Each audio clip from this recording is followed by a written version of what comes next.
Hello everyone. Hello everyone. Welcome to a new series. This is we're coming at you at the moment live from the FFUK studio with our new technical director Dan Calabrese, and this is a new series of videos. Just me and Pete on the sofa, very similar to the old videos, really. But well, anyway, welcome to the video. Welcome. Yes. Thanks for joining us. Indeed. So let's get cracking. Bit of housekeeping first. Pete, what are our final numbers? Okay, so final numbers. So now we're first weekend of September, midway through the international break. The league is closed, and we have a certain 195, which we're going with. We have a few stragglers, despite all our trying. We have 3 non-payers so far. They know who they are. Pete's been around their house already, and I've left things. He's around left their houses. a lot of things, yeah. Some less desirable than others. So once those 3 pay up, we'll have 198. But we're pretty confident we've got 195, 196. We have got 195. It's as simple as that. Yes. Excellent. So record-breaking numbers. Absolutely record-breaking numbers. I'm going to talk about that now, actually. So prize money. Why don't you say something about it? I'm going to. So prize money. Let's talk about prize money. We've got £800 more prize money than last season. Amazing. Big whoop for that. Whoop! Yeah, lovely. £800 more. So that's obviously more prizes. We've got more money in the prizes actually. So and we haven't added any prizes, which means that all the prizes have gone up. Yeah, so there are actually 18 different prizes you can win. That's correct. In the whole FFUK league. So out of 196 or whatever, it's about 1 in 10% yes. of people will take home the prizes, which I think is pretty fair. Can I ask a question? Yes, you can. What's the biggest prize? The biggest prize, Pete, is for the winner of the overall league, and that is 400 smackaroonies. That is bloody brilliant. English pounds, which, to be honest, if you live abroad, not so good because the English pound's collapsed and it's less than it would have been. I don't think that's relevant. No, it's not really. But I'm just thinking the guys in Dubai, Okay, well, anyway, let's hope they don't win. What are the other prizes, Chris? Oh, well, the other prizes. So, what about the cup winner? Let's talk about the cup winner. The cup winner. Two cups again. 2 cups again. Not just 1 cup. Some leagues they just have 1 cup, don't they? And we want to assert the value of the cups this season. Yeah, okay. I'm not sure that's the right word, but that's fine. It is. Okay, so with the 2 cups, the winners of the winner of the FFUK Cup, which we're going to talk a bit more about in a minute, gets £200, and the winner of the Challenge Cup gets £150. Ooh. Couldn't make it quite as much because it's not our premier cup competition. Correct. Is it? But and then there's also £100 for the best manager of the month and the best game week. That is pretty. About 14 other good. Prizes. So yeah, which all varying amounts. But have a look on the website, it's all on there. It's all on the prize money tab. The prize money tab, which Pete has kindly updated. Yep. And it's all on there. So yeah, that's the prizes you can be aiming for at the end of the season. But I mentioned the cups briefly. Yes. And this video, one of the purposes of this video, apart from entertainment, yes. is information. And that information really is about the cups. Mm. So Pete, over to you really, because you're the cup manager, CEO, what do you want to call it? Whatever you want. So, let's talk about the cups. We are going to right now.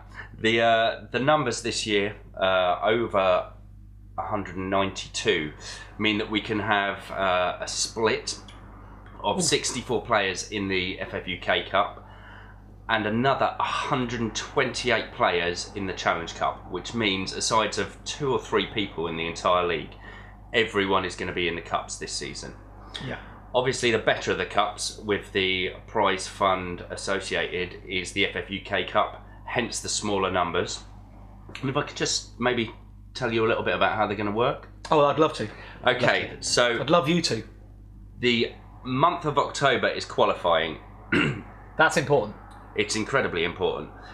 This is not where you are in the league, but where you score for the month of October. If you go to the league page, there's a little drop-down box, top right-hand corner. You can select by month.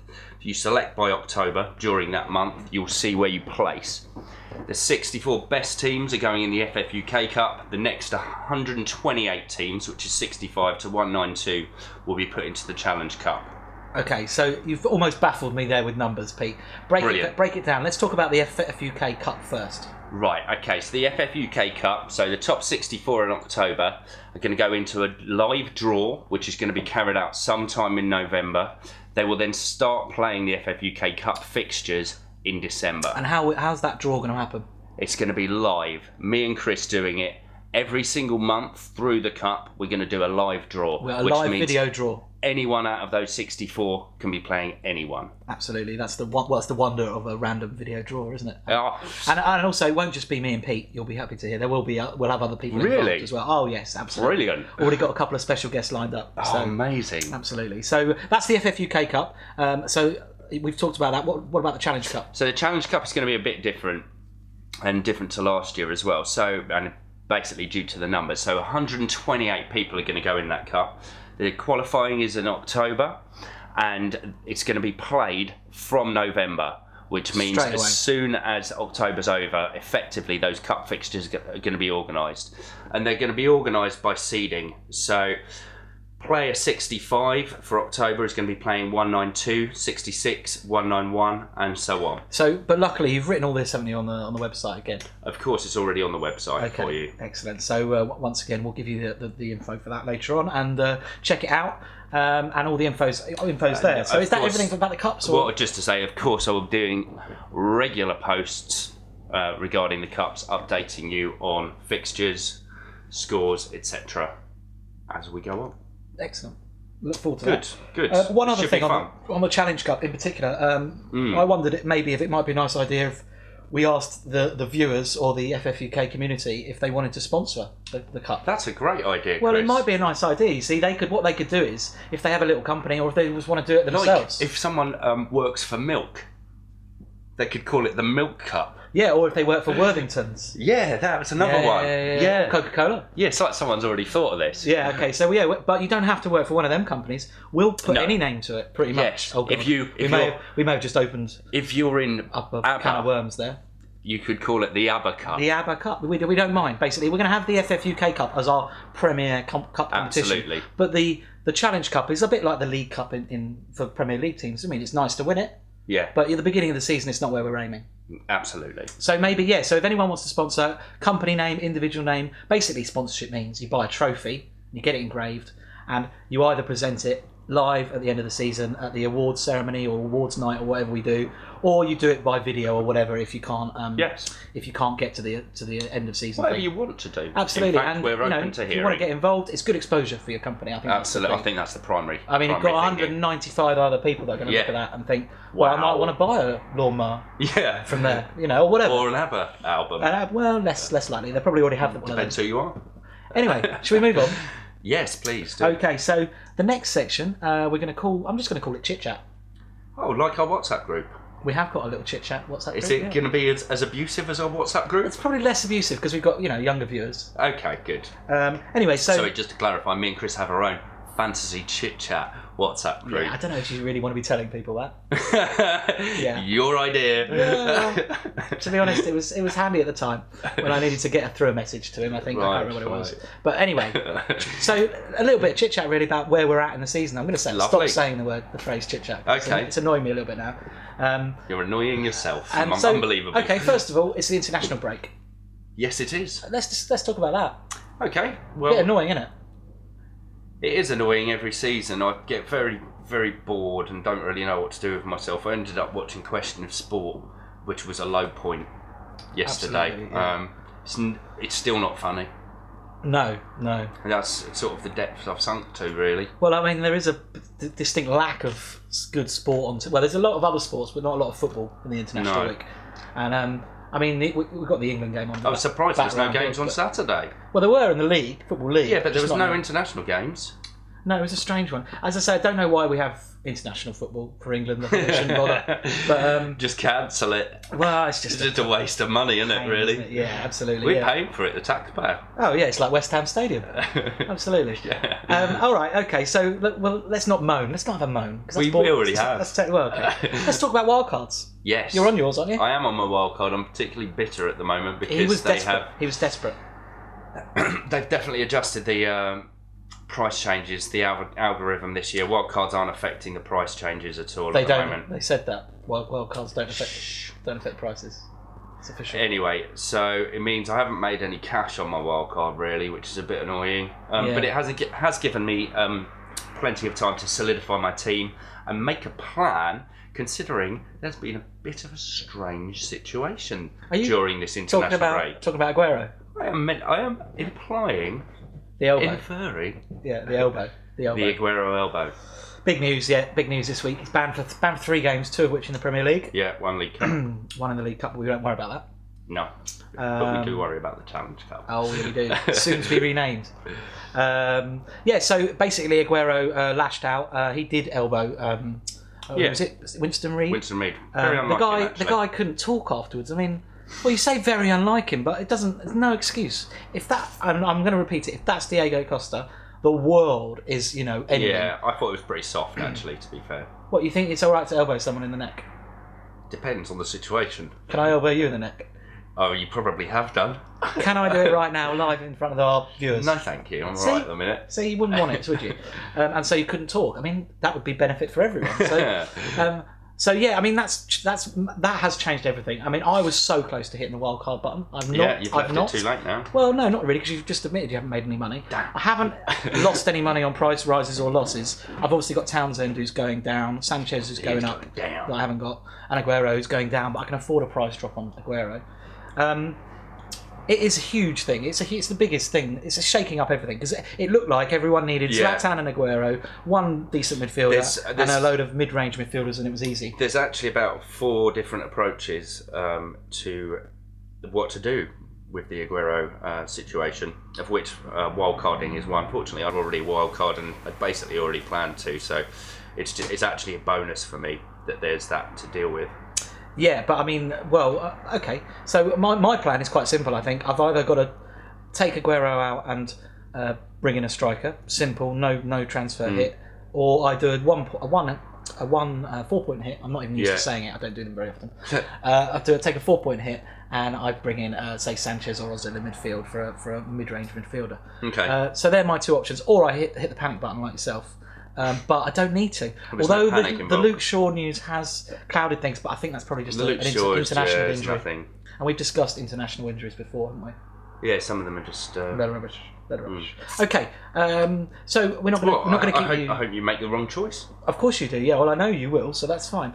Okay, so we are coming towards the end now. But one thing I wanted to ask you about is just maybe one to watch at the moment. One to watch. And I don't mean managers that you're stalking in the league. I mean players in your squad that... you don't mean other people in the league? I don't mean other people on LinkedIn. No, I don't mean that.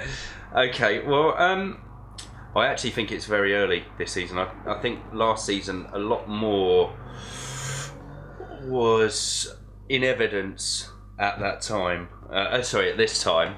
It sounds like you're waffling, Pete. It sounds like you're waffling. Well, I like a waffle. Get to the point. Okay, so I've been looking at Victor Fisher, which someone actually mentioned. Well, that's who I need. I need a cheap midfielder. You do, indeed. So I have been watching YouTube videos. A great thing to do in the international break. Watch YouTube videos of players that were good last season but haven't actually played to try and work out, are they going to be good later in the season? So that's what I've been doing. I would argue that anyone in a YouTube video looks quite good. Yes, they do that deliberately. Yes, they don't show the rubbish bits. Yeah. Well, sometimes they do. Sometimes they just show a pass. Well, then you know they're or really a tackle. Yeah, a tackle. And if if it's a forward and they're showing a tackle, you've got a problem. But yeah, what about you, Chris? Who's you got your eye on? Oh, well, I've got. You've got a load my of watch list is rubbish evolving. players in your team Sorry, already. Pete, where am I in the league? I don't know. You don't know? No. Okay. I think. Well, maybe if only we could have like a league table just pop up right now and show you. That'd be good, wouldn't it? Yeah. Anyway, I'm doing all right. I'm doing all right. Good for you. It's early days. Well, I mean, one to watch. Early. I can't narrow it down to one to watch. I've got about 12 I'm watching at the moment. Which is why you put people like Balassi in the team, I guess. Well, I think it's too early to say that was a mistake. Okay, good. He's cheap, to be fair. Exactly. I think he's underpriced. Good. I've looked for value. I've gone for it. Balassi's How many goals did he score last season? I don't care. You he don't was playing in care? a different team for a different manager. He was about 4 or 5. Yes. He scored against Man United, so he's obviously quite a capable player. Oh, he's a great player when on those games where he actually shines. So I mean, split second. to be honest, Everton are a team I am watching closely at the moment. Tim McEwen will know this too. because I've been in contact with him for a bit of I've got Tim with us in spirit. Oh, lovely. This is. Just looks like you with a bit more weight. Well, I chose one that looks like me. I've done the same thing and sat on the bus. Like okay. that. Yeah, very nice, very nice. So I asked him about his views on Everton, and I am really watching closely at the moment because obviously Lukaku hasn't quite hit form yet, but he can't be far away. Lukaku's actually said that he's admitted that he's. Well, he has to. He hasn't scored for 12 games or something in the league. Not good. So no, he needs to. But and then there's Barkley, who I'm not a fan of, but he's popular, always popular because he's English. There's Morales, who started the season well, but Balassi is the one who. I went for him. Got the potential. He's got potential. I went for potential. I can afford for a couple of positions in my squad. I'll tell you what I'm looking at in the Everton squad. Who? Defenders. Are you? I'm on my wildcard, so I've got that option. You are. So I'm looking strongly at defenders and hoping that. I don't even look at defenders. I know the defender I'd bring in straight away at Everton. Good. But okay, so on that, it's interesting. Well, I didn't want to say who. How are you going to get Aguero back in when it all? So game week 6 supposedly comes back in. He might not start. We assume he would start game week 6. What are you going to do? The beauty of it is that anything can happen, and we don't know what's going to happen in 2 weeks' time. So I'll make a plan for if Aguero just comes back in 2 weeks' time. What's that? I'll probably end up taking a hit. I'll try and save my transfer, but I'm quite happy to. I want to use the value. So your plan involves taking a hit? If necessary, yeah. Okay. I want to use the value. I don't know if I'd have a plan. Use to take the a pounds. hit. Seems like bad planning. Okay. Right. Well. So what are you going to do? You don't know. No. Well, at least I've got a plan. I'll have a wild card in my pocket. Well, okay. So a wild card. Be able to get rid of Balassi. I will. Yeah. Yeah. Well, hopefully you might have called me up by then if apparently my team's so rubbish. He's the keeper. He is. He's staying the whole season. Yeah. Well, I'd like to keep him in love. He's your 5th, isn't he? Balance. Anyway, I've got let's not go round in circles. Scored 2 this goals. is what we do. Anyway, right. I think we're at the end now. So thank you, Peter. Well, thank you, Chris. I enjoyed that insight. Thanks, and thank you, Dan, for letting us use the FFUK studio. And thank you for FFUK. Thanks everyone for watching. So watch out for the cups. Yeah, so we're just going to talk quickly about what's going to come up soon. So obviously the cups Pete's talked about. We'll do a post on that as well on the website. There is a post. It's already up. Oh, you put it up. Cool. So we've got a post on that to tell you everything about it. We've also got a new website domain that's a bit easier to remember. So hopefully you can remember that. It's ffuk.me. Yes. Speaks for itself. It does, really. But yeah, obviously keep an eye on there. Every Tuesday there'll be a game week review. Every Tuesday, game week review. Check it out. So check it out. That's the highlight of my week, certainly. Yeah, but Pete has a pretty sad existence. But thanks everyone, and we'll see you again very soon. Cheers, bye. Cheers.